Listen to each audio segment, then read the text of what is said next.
Vamos começar o Evangelho de João, capítulos 1 a 3. Nós estamos fazendo esse caminhando pela Bíblia para você estar incentivado a ler a Bíblia em um ano, acompanhando a leitura, lendo primeiro você e a Bíblia e Deus, sozinhos, pensando o que é que Deus quer te falar naquele dia. Depois de ler, aí você pega e assiste esse vídeo e você vai ver que vários pontos que você pensou também serão comentados. Outros pontos que você pensou não serão comentados. É só apenas uma ajuda para você ser incentivado a pensar e meditar sobre a palavra de Deus. Nossa pergunta no último vídeo foi: em que sentidos o Evangelho de João é diferente dos outros evangelhos? Lembra que nós falamos dos 4 evangelhos, cada um representando uma coisa, uma ênfase diferente, e o Evangelho de João representa a águia, que tem uma visão celestial, uma visão muito do alto. Foi escrito muito depois dos outros evangelhos e de um ponto de vista muito diferente. Ele não quis se preocupar em escrever muita coisa que os outros evangelhos escreveram. Ele está mais interessado em transmitir uma mensagem que ele estava ardendo em seu coração, e ele insere essa mensagem em muitos dos casos, entre aspas, que conta. Está mais interessado em transmitir uma mensagem, um conteúdo, do que em se ater aos detalhes daquele caso. Um exemplo disso é o capítulo 3, quando ele está falando com Nicodemos, e a gente, no fim da conversa, nem sabe o que aconteceu com Nicodemos, onde ele foi, o que ele pensou, nada disso. Ele começa com a pergunta de Nicodemos, mas João está escrevendo o Evangelho pensando em nós, pensando na mensagem de Deus que ele quer trazer a nós. E a gente nem fica sabendo qual foi o resultado final com Nicodemos. Mas é um evangelho apaixonante, maravilhoso, tremendo, que traz uma revelação muito grande e tem algumas palavras características que são bem enfatizadas e bem fortes e repetidas e que nós não encontramos nos outros evangelhos. Por exemplo, verbo, vida, luz, verdade, graça, glória, crer, mundo, céus, terra e assim por diante. São algumas palavras que não se encontram com tanta repetição nos outros evangelhos. E uma outra coisa muito interessante, que João, ele intercala, ele costura assuntos do céu com a terra, assuntos dos mais altos, teológicos, filosóficos, espirituais. No princípio era o verbo, e o verbo estava com Deus, e o verbo era Deus. Aí você não está falando de nada terreno, nada atual, nada da época dele. Está falando antes de existir o mundo e tudo. Então, aí em poucos versículos já cheguei. Havia um homem chamado por Deus, cujo nome era João. Bom, aí já desce para a terra mesmo, que tinha um homem chamado João. Então ele costura as coisas celestiais com as coisas terrenas. Ele vem de uma altura de assuntos assim teológicos profundos e depois no próximo versículo fala de uma coisa muito terrena, muito pessoal, muito presente. Isso é bastante presente no livro de João, no Evangelho de João.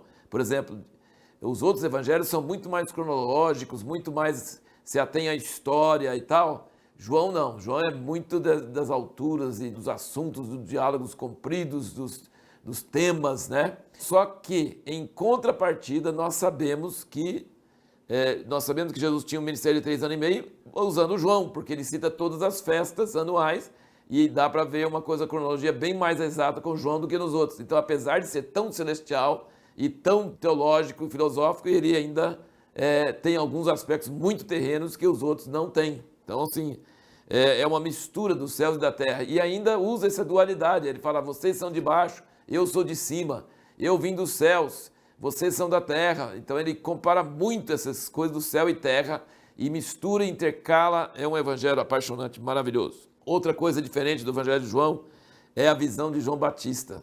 Traz uma visão de João Batista muito diferente dos outros, muito mais próximo, mostrando como ele era humilde. E como ele, por exemplo, ele falou que ele precisaria ser batizado por Jesus e não ele batizar Jesus. Que ele não era digno nem de desatar corridas ao parque. Acho que isso tinha nos outros evangelhos. Ele fala: convém que eu diminua, que ele cresça. E quando os discípulos dele estavam, ele viu Jesus passando e falou assim: eis o Cordeiro de Deus. Aí os discípulos deixaram de seguir ele e passaram a seguir Jesus. E aí alguém reclamou que Jesus estava batizando mais discípulos do que ele. E ele falou assim: convém que ele cresça, que eu diminua. Então, assim, você tem uma visão de João bastante forte sobre a sua humildade e sobre a sua postura profética de considerar Jesus superior a ele. E ele fala também muito sobre o testemunho e testemunhas.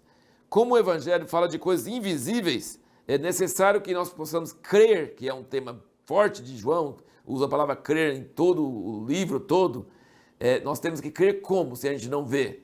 Tem que ser por meio de testemunho dada por testemunhas, pessoas que viram. Isso assim é só para ilustrar aqui no capítulo 1, versículo 7.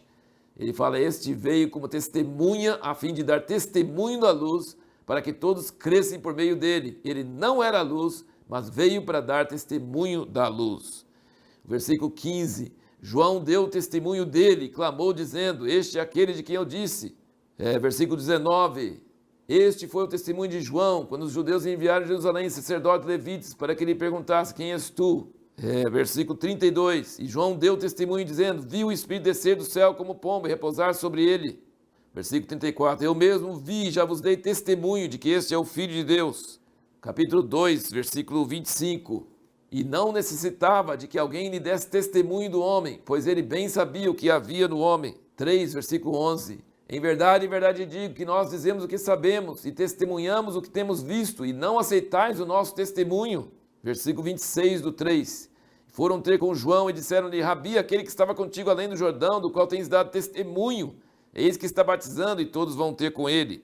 E versículo 28, vós mesmos sois testemunhas de que eu disse, não sou eu o Cristo, mas sou enviado adiante dele. Versículo 32, aquilo que ele tem visto e ouvido, isso testifica, e ninguém aceita o seu testemunho, mas o que aceitar o seu testemunho, esse confirma que Deus é verdadeiro. Então você percebe que quantas vezes nesses 3 capítulos ele fala sobre testemunho de testemunha. Testemunha é alguém que viu, e testemunho é o que alguém que viu fala sobre aquilo que ele viu. E o Evangelho é baseado em fé, em crer. Então nós vamos crer em uma coisa invisível, mas nós temos que crer em quem? No testemunho que testemunhas falaram. Então assim é muito forte essa ênfase aqui.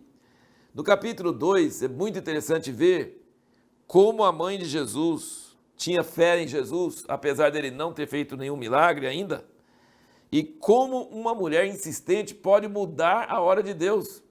Porque eles foram no casamento, capítulo 2, versículo 2. Tendo acabado o vinho, versículo 3, a mãe de Jesus lhe disse, eles não têm vinho. Jesus é um convidado para o casamento, com os discípulos dele. A mãe diz, eles não têm vinho. Ele tipo assim, o que eu tenho com isso, né? Eu não sou nem o anfitrião e nem o fornecedor de vinho, nem nada, né? Respondeu-lhe Jesus, mulher, e isso aqui parece falta de respeito, mas lá não era um termo de respeito para a mãe dele, né? Mulher, que tenho eu contigo, ainda não é chegada a minha hora. Disse então sua mãe ao servente, fazei tudo quanto ele vos disser. Ela ignorou essa objeção dele e falou, faz o que ele mandar. Ela ignorou. E Jesus disse que não era a hora dele. Aí o que Jesus fez? Manda encher de água, levar o mestre de sala, e era o melhor vinho.